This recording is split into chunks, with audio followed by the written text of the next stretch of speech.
Thursday, January 7th, 1926. 100 years ago. Hoover urges fight on foreign trusts by wide production. Opposing retaliation, proposes that we extend our raw material sources. Rubber Group is assailed, tells House Committee that alleged British control implies Code War, hits other combinations. Commerce Chief says that 9 products are manipulated abroad from source monopolies. Washington, January 6th, Secretary of Commerce Hoover. Today urged Congress to combat foreign monopolistic control of raw materials, not by retaliation, but by extension of sources of supply. Appearing before the House Committee investigating alleged foreign control of commodities, particularly rubber, Mr. Hoover declared that the most effective remedy lies in increasing production and developing alternative sources rather than provoking trade reprisals. He stated that the British rubber restriction scheme had imposed heavy costs upon American consumers and manufacturers, adding greatly to the price of rubber goods. The Secretary emphasized that the control of raw material sources was the critical factor in monopolistic power and that the United States should not engage in tariff retaliation, which would intensify international friction. He asserted that rubber was only one of several commodities subject to foreign control and that at least 9 products were manipulated abroad through source monopolies. Mr. Hoover said that retaliation would injure American interests and lead to further trade restrictions abroad. He urged development of new sources of raw materials, increased production, and the encouragement of synthetic substitutes. Consumption, he said, imports of these commodities in 1926 would cost America about $1.2 billion. Mr. Hoover expressed the opinion that the price of rubber had gone higher than was contemplated by the British restriction plan. He said the danger of government controls in the production and distribution of important commodities should be avoided. Fears attacks American monopolies.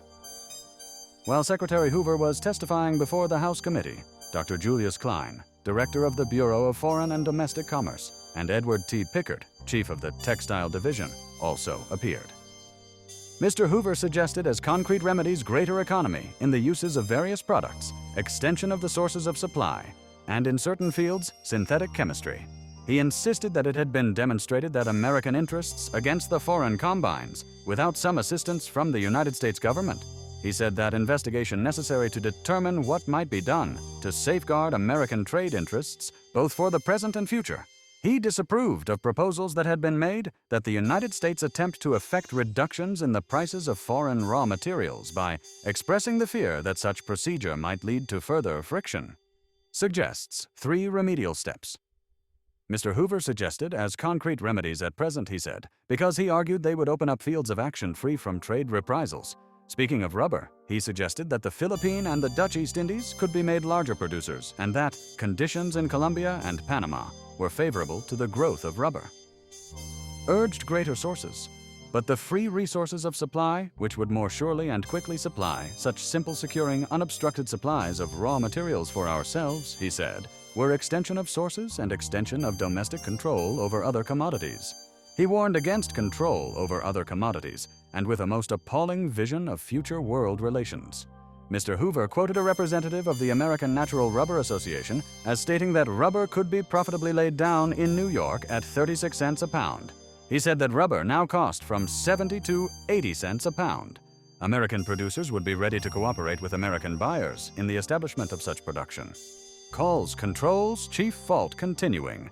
Secretary Hoover said that his studies had convinced him that speculative interests had some share in the cause of rubber, but that the main cause was to be found in the government control of output and shipments from Malaya and Ceylon. As a matter of fact, it makes little difference to our importers whether the higher prices are due to government control or not, he said. What they want is relief, and we ought to provide it for them.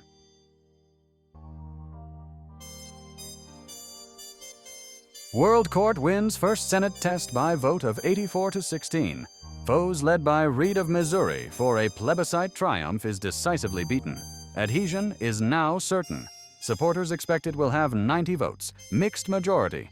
Reed scores the court and calls it a League of Nations trick to enslave the world. Washington, January.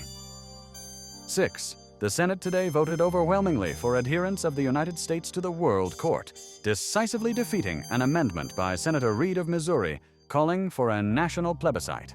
The vote was 84 to 16, giving supporters of adherence confidence that final approval was now certain. and that ratification would command close to 90 votes. The proposal to submit the question to the voters was rejected after prolonged debate, during which Senator Reid denounced the World Court as a League of Nations trick and warned against surrender of American sovereignty. Supporters of the court argued that it involved no entangling alliances and no obligation to use force, but merely provided a judicial method for the peaceful settlement of international disputes. They declared that the court represented the highest development of international law and justice, and that American participation would strengthen peace and stability. It is enough to say that every thinking man must know that we are about to take vital steps for the United States. It involves complete reversal of ancient policies of this government, throws us into intimate contact with every international problem, compels us to participate in the settlement of these problems. If some of us are right, it will require this government to back the decisions of that court and enforce them by the arms, blood, and money of citizens of the United States. The other proposition has to do with the settlement of an indebtedness running into billions, a settlement which amounts practically to a repudiation of a large percentage of the indebtedness due this government. Charges vast propaganda. Back of these propositions is the most astonishing propaganda this country, and perhaps the world, has ever witnessed. An organization is in existence which boasts it has its emissaries and members in nearly every hamlet. It has sent out literature by the ton. It has upon platforms a large number of lecturers and propagandists. It has, I am informed, paid agents going over the United States to produce sentiment in favor of entrance into the League Court, and I believe there is equally in principle, if not in numbers, an organization to destroy the United States into a settlement which will amount to assumption by our government of billions of dollars of debt, for which Italy and other countries are obligated. If I want to know who is putting up the money to carry on this propaganda, I want to know what influence are at work to control the sentiment of the people of the United States. There are foreign influences being exerted. The suggestion comes early that the United States ought to forgive the debts of Europe. I am not prepared to say who first made that suggestion, but French statesmen and American international bankers were urging the same thing almost before the smoke of the battlefields of the Great War had cleared away. Through the vast network of financial institutions which spread over this country, connected with the international bankers of New York, there were carefully sent out arguments that the United States never could prosper until it lifted the debt from European nations, and hence we ought to cancel the debts. I want to know who originated that argument on this side of the ocean. I want to know whether we have come to the point where international bankers can use the United States for the enrichment and profit. I want to know how much money was borrowed through these financial agencies. I want to know how much interest those loans bear that were incurred by foreign governments through this band of international bankers. I want to know how much commission they obtained for making the loans. Then I want to know if it is not a fact that these gentlemen have put forth a propaganda for inducing cancellation of the debts in order that their own indebtedness may go partly and they may reap a profit running into the millions. I want to know who insists that debt of a bank should be paid in full with high rates of interest and with enormous discounts, and at the same time insists the American taxpayer shall assume a burden for the benefit of the international banker who has been speculating with the rotten securities of Europe. I want an investigation for that reason. Tide carries off man overboard in harbor. He swims hour and 10 minutes till rescued. Joseph L. Higbee, 27 years old, of 9415 95th Street, Woodhaven, Queens, a purchasing agent for the Bethlehem Steel Company, was descending a ladder of the steamer Bethor, loaded with iron from Chile, to a launch in the Narrows at Quarantine at 6 o'clock last night when he missed his footing and fell. Thomas Allen, skipper of the B. Thor, heard Higbee's cry from the water. He threw him a lifebuoy and shouted that help would come in a moment. The launch put out instantly to pick up Higbee, but the tide was running strong, and he could not be found. The search for him continued for more than 2 hours. The launch and its crew searched every radius of the spot in the direction of the running tide. It was believed he had been drowned, and that the tide which carried him away had washed the lifebuoy beyond his reach. But at 7:10 o'clock, 1 hour and 10 minutes after Higbee fell from the ladder of the steamer, the crew of the tug Agnes Moran, steaming up the Narrows, heard a cry in the water. The tug's searchlight was turned until a figure struggling in the water was discerned. The tug steamed alongside. A man was hauled aboard. He was Higbee. The purchasing agent was taken to the tug's engine room. Half an hour later, he was landed at Bay Ridge Avenue and then was taken to the F. Hamilton Police Station.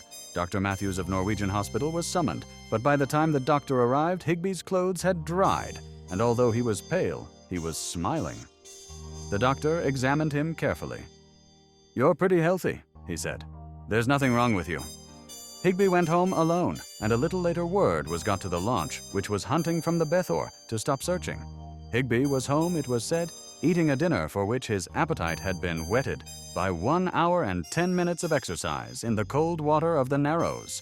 The New York Times published Thursday, January 7th, 1926.